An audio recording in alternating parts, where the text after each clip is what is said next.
আজকে রিসেপশন। আর যে শাড়িটা পরেছি এই শাড়িটা ভীষণ শখ করে কেনা একটা শাড়ি, যেদিন কিনেছিলাম সেদিনই তোমাদের সাথে শেয়ার করেছিলাম। আমার সাজাটা কেমন হয়েছে তোমরা কিন্তু অবশ্যই জানিও। আর এই যে নতুন বর বউ, কেমন লাগছে ওদের সেটাও জানিও। এত গরমে স্টার্টার ছেড়ে যেটা সকলে খাচ্ছিল সেটা হচ্ছে মকটেল। দিদি জামাইবাবু এসছিল রিসেপশনের আগের দিন।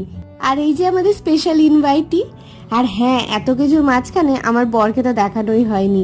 জোর করে ভিডিও করতে এনেছিলাম বলে কিরকম গম্ভীর করে আছে মুখটা।